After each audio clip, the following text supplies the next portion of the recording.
पुरूरावास राजा चंद्रवंशी राजाओं के पहले राजा थे। वह अपने समय के सबसे शक्तिशाली और धर्मपरायण राजा थे। यह त्रेता युग की बात है, जब पुरूरावास राजा ने उर्वशी अप्सरा को देखा तो वह उन पर मोहित हो गए और उनसे प्रेम प्रसंग के माध्यम से उनसे विवाह करने की इच्छा जताई। शक्तिशाली पुरूरावासु के विवाह के प्रस्ताव को इंद्रलोक की अप्सरा उर्वशी ने स्वीकार कर लिया। इस प्रकार पुरूरावास और उर्वशी की प्रेम कहानी का आरंभ हुआ। पुरूरावास उर्वशी जी को बहुत प्रेम करते थे। 4 साल तक उनकी प्रेम कहानी आगे बढ़ती रही, किंतु 4 साल के उपरांत इंद्रलोक से इंद्र भगवान ने उर्वशी अप्सरा को बुलावा भेजा। उर्वशी देवताओं के राजा इंद्र के आदेश का उल्लंघन नहीं करना चाहती थी, इसलिए वह अदृश्य हो गई और वापस इंद्रलोक चली गई।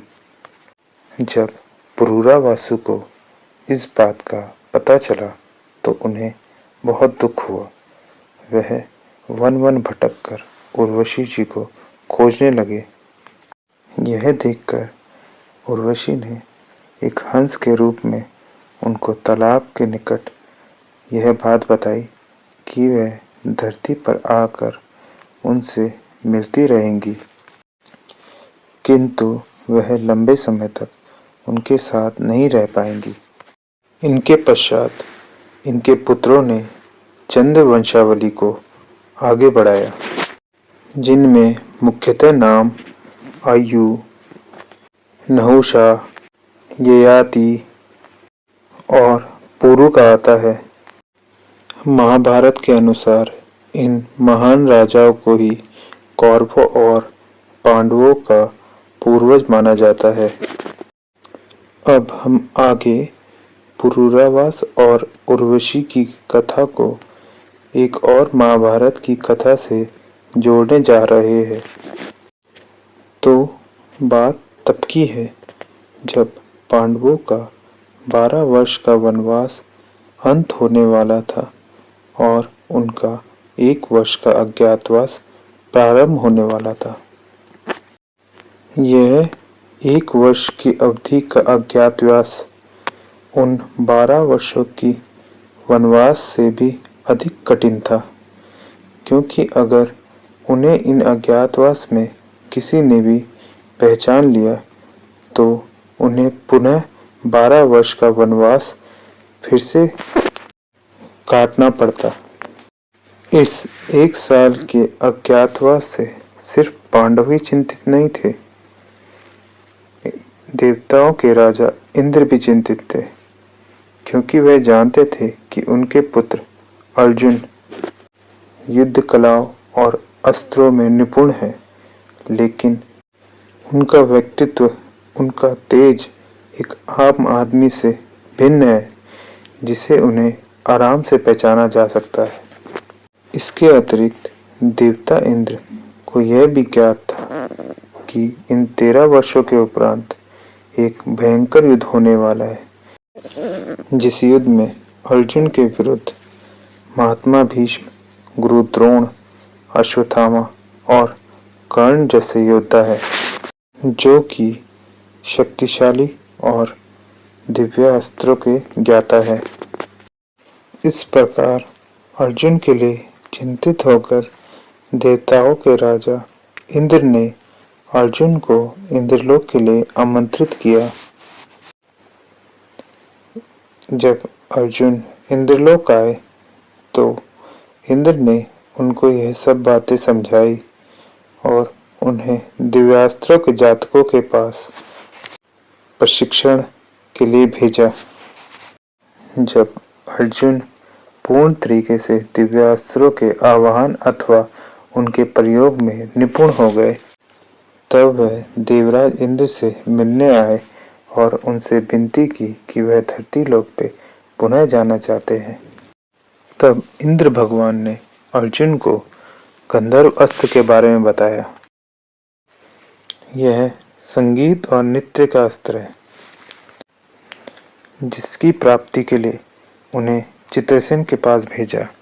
जिसकी प्राप्ति के लिए उन्होंने अर्जुन को चित्रसेन के पास भेजा।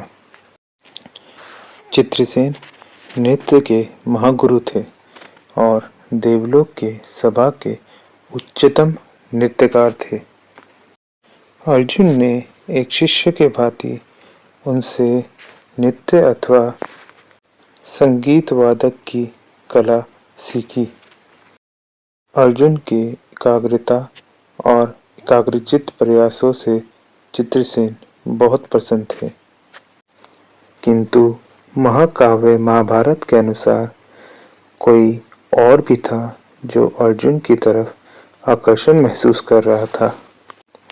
वह थी अप्सरा उर्वशी।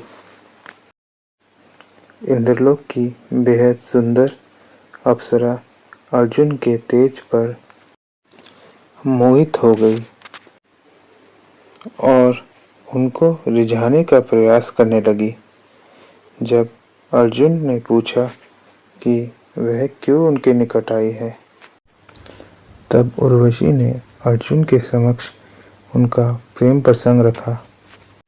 किंतु अर्जुन ने उनको याद दिलाया कि वह उनके पूर्वज पूर्वा वासु की भ्राता है, इसलिए वह उनके लिए माता कुंती के समान पूजनीय है।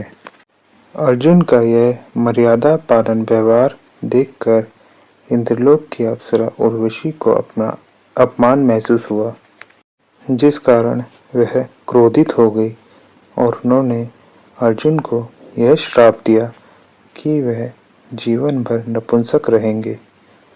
अर्जुन उनके आगे हाथ जोड़कर विनती करने लगा। तब उर्वशी ने अपने श्राप में बदलाव करके उसकी अवधि 1 साल तक सीमित कर दी। इस श्राप का अर्जुन पर सकारात्मक प्रभाव पड़ा। वह 1 साल के अज्ञातवास में ब्रह्महला बन के रहे और राजा विराट की पुत्री को नृत्य एवं संगीत का प्रशिक्षण दिया।